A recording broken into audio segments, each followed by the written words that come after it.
Hello brothers and sisters, and welcome back to another awesome episode of Gothically Yours, Professor M. I'm Professor M. And in today's Gothic Rant, we'll be talking about 3 different subject matters. The first one is a short shout out to a couple of brothers and sisters who send goodwill and messages to me here on YouTube. The second part will be about Halloween, past and present, and things I remember. And the third part, the one that you've been dying and waiting for, the Dark Circus. What's that, Professor M? Stay tuned and find out. Join me.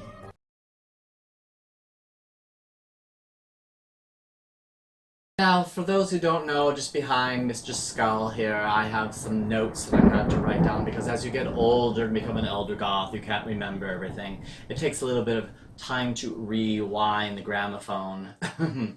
So here we're going to be talking to you about some subject matters, and I'm going to start off with this. Some individuals wanted to know about that I was going to get a thing called throne. So I was talking about jewelry in another episode and opening up a throne program where someone could purchase me something and I could wear it and talk about it later on.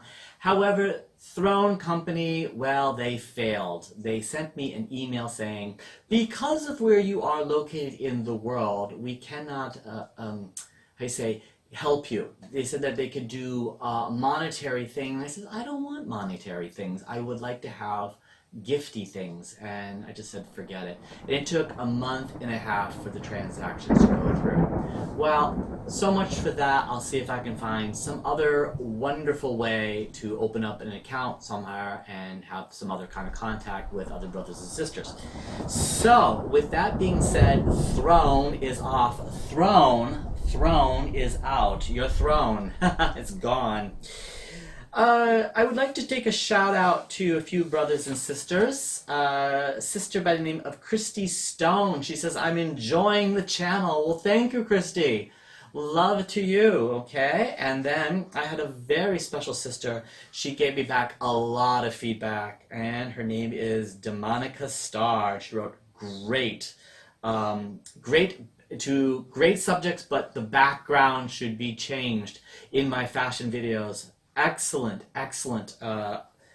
advice. Next time we'll do it in blood red. Oh yes. I also like to have a very special shout out to Chip Cantley. He is also an elder goth watching, and I like his response saying, thank you so much for speaking up for the elders. As we know, we're never too old to goth. Welcome all. Knowing that Halloween is just an arm's reach away in a few days, I wanted to share a little bit about the 1970s and what Halloween was like back in the day when I was a young baby bat. Let me share with you, coming from New England, where there wasn't even street lights, we had the best time trick-or-treating. We used to go from house to house in the 1970s with pillowcases. Yes, we didn't even have plastic pumpkins. Those didn't really particularly come into fashion in my part of the country until like the 80s, you know, when it was supposed to be a little bit more cleaner to go with a plastic pumpkin and people would put it in there. But I had a pillowcase, which I used to put candy in from neighbors. Do you even remember the first costume you ever wore? My mother dressed me as a mouse. Maybe it was a rat for all I know. Anyways, I looked damn cute. My little whiskers and my little fuzzy ears. I also remember that I was R2-D2, which will lead into a very deep part of my talk about Halloween, 1978.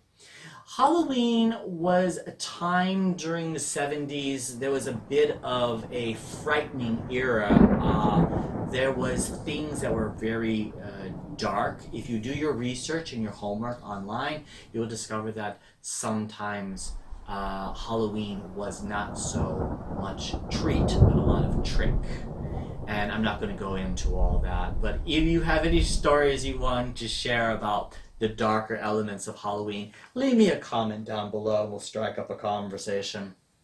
Going back to 1978, it was the time that Star Wars first came out, and my cousin and I wanted to go see Star Wars. We were just little kids. I was only 6 years old, and my father had a station wagon. Any of you Goth elders out there, as your parents had a station wagon? It seat about 12 people, I joke you not. We were in our pajamas sitting on the top of the station wagon at a an outdoor theater with a large screen and all the cars. I don't know what they call that, drive-through cinema or cinema outdoor with the cars. Imagine myself being 6 years old, my cousin with a blanket on top. You would never do this today. This stuff is like totally illegal. But putting children, while the parents were down below, on top of a car with a blanket, watching Star Wars, when they had this large silver-like aluminum corroded amplifier with one of the windows rolled down and the speaker, trying to produce some kind of horrible audio sound to the Star Wars. We didn't really care about the audio. We were just more into the visuals, seeing all the monsters and the creatures and all that other cool stuff. That was 1978, when you could still go up to a concession booth where they served hot dogs and hamburgers and popcorn and all kinds of really bad things that, people really shouldn't be eating before bedtime. No one really cared about all those monosodium glutamate and all the other chemical stuff. We just ate it and enjoyed it. I forgot the name of that candy. It was white and purple or white light pastel. They came in a box. Oh, I'll think of it. If anyone, I'll put it up here on the screen for you. We ate all kinds of exclusive junk food back in the 1970s. We even had drinks in wax where you could bite like this and then drink it. Who knows what was in it, but we drank it anyways. We even had soda called Red. That was the flavor. No, it wasn't cherry. No, it wasn't cola. It was called Red. What's the flavor you're drinking, Professor M? Red. Anyways, so now let me share with you coming out of... Oh, wait, there's more. Stop me. Stop me. Halloween during the 80s were the coolest thing. I tell you something, it was the coolest thing. We finally got streetlights. And as you branch out, you start trick-or-treating with friends and stuff like that. I remember they would just, the neighbors during the 80s would just, they'd give a bowl. They'd put a bowl in front of you and say, as much candy as you could grab with one hand. Oh my gosh, so we did the underhand scoop and just, it was just great. They didn't give away apples. No, heck no. We had Milky Way bars and all that other tooth rotter stuff. It was delicious. Yes, my mouth is filled with fillings. You don't want to find out. But anyways, the 80s were really cool. Any of you experienced those type of things? Tell me down below. Okay, now, ending out my Halloween 1970-1980s rant, let's go into the Dark Circus, shan't we? I know you're sitting on the edge of your seats.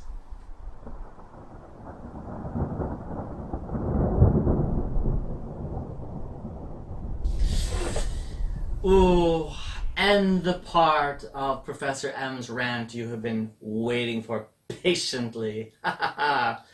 The Dark Circus. For my Goth brothers and sisters who are Victorian, you already know probably all about the Dark Circus, sometimes also called AKA Dark Carnival. What exactly is this, Professor M? Well, I'm going to take you on a fantastic journey into another part of the Gothic world of Victorian Goth that you may or may not know exists. Welcome, brothers and sisters, to the world of Dark Circus. I would like to start off my story going back to Edo, Japan in the 1700s. Now, if you've ever seen the Japanese animated movie called Spirited Away, you may get a glimmer or a hint at the floating world. What's that, Professor M? During the 1700s in Japanese culture, especially the Edo period, just as the sun was setting, tents were popping up in fields. Men would instantly put up these pop-up tents in a large field, and during the night, as the nighttime wore on, there was gambling and drinking and dancing and very, I would probably say almost erotic things were happening in the floating world.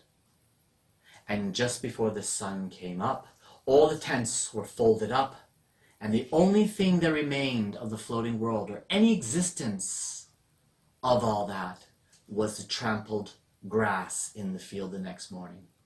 It was only a few hours long as the nighttime fell. That was called the floating world. And it's when the lights come on, is when the darkness starts, is the beginning of Spirited Away. That's the beginning of the movie. And then her parents are transformed into pigs because she crosses over to the other side. Now, I want to share a little bit more about... if you've seen the movie, let me know down below. But I want to share with you now about the Victorian edge of this, going 100 years into the future, going from the floating world into the Victorian era. Now, the Victorian era has 3 different sections. There's an early Victorian era, there's a mid-Victorian era, and a late Victorian era. I am in the Victorian late section of the Gothic world. Now, between the mid and the late, something started to rise. There was a man by the name of P.T. Barnum, and he was also a New Englander. Yes, punk diva. He is from where? I know my Gothic sister in New England is crying out, yes, yes, P.T. Barnum. He's buried in Bridgeport, Connecticut, not too far away from where he was born. And in the same cemetery where he is buried, just a few stones over, is probably the most famous of his family members, who he even put in his sideshows, a cousin of his, a relative, an actual relative of his. Do you know the name? I'll give you a moment to think. Okay, you've had your moment. Tom Thumb.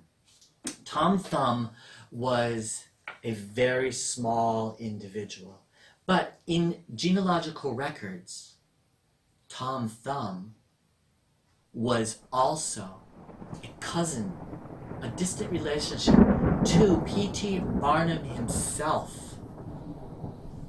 P.T. Barnum was a man, and do not buy into that movie that was just made about his life. It's not anywhere close to the dark side that P.T. Barnum has. P.T. Barnum was a man of the Victorian era who brought forth a world of exhibition, and this was the spark of the Dark Circus. P.T. Barnum enjoyed doing exhibition, dragging people in, and putting people on display. He thought that oddities, strange things, things that people didn't see or knew, the world was still, in a crossover between science and religion and pseudoscience and pseudo-religion and all kinds of things where things were so new that anything that was said was not known about because it was on the other side of the world, and therefore it was a curiosity or a wonder. Another man by the name of Robert L. Ripley would cash in on this during the 30s and 40s. However, we'll get back to P.T. Barnum. P.T. Barnum opened up a world during the Victorian era, which then led on to him creating museums, which were establishments where you could actually go and see natural and unnatural wonders. And then Barnum got involved with a man by the name of Bailey, and a new entity was born, Barnum and Bailey's Circus. Barnum and Bailey's Circus. Please note that Barnum was first in that one. Bailey had already had a circus. Barnum then brought his own entities into it and then changed it and twisted it around. This was the beginning of the modern day sideshow as we know it, and I don't use this word loosely, freak show. That would end up from the 1880s all the way to the 1940s and a little bit into the 1950s when human rights became an issue.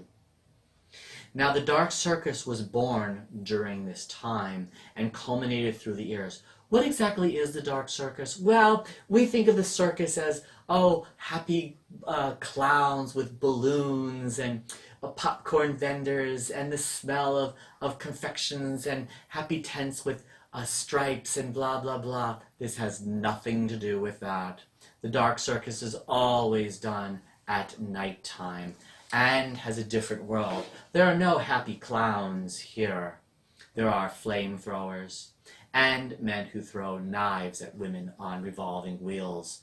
Oh, there's also all kinds of performers in stripy tights, and everything is much darker. Does the sideshows still exist? Oh, very much so in the Dark Circus world.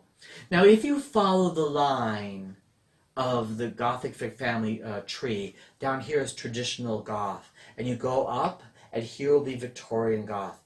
Now go up a little bit more. It breaks off into two separate branches, cabaret and carnival. And somewhere just beyond that is the Dark Circus world.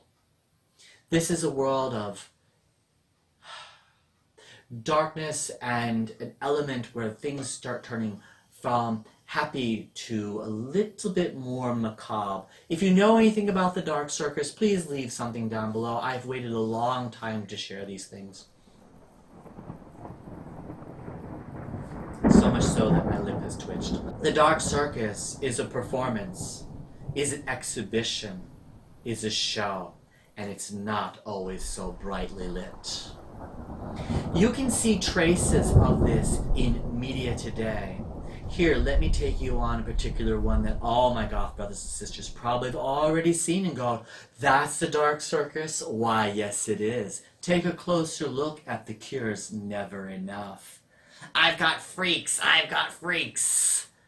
Ah, yes. You could actually see Robert Smith with two heads in one of the videos. Look carefully. If you haven't seen the video, I'll leave a link in down below. Another entity of the Dark Circus is, surprisingly, if you're a Harry Potter fan and subscribe to the Wizarding World. Not the Harry Potter, the first 8 movies, but the second chapter that starts, the one called Fantastic Beasts and Where to Find Them, where in one part they're in France and a horse-drawn carriage then opens up to a midnight circus. Not performed during the day, but at night.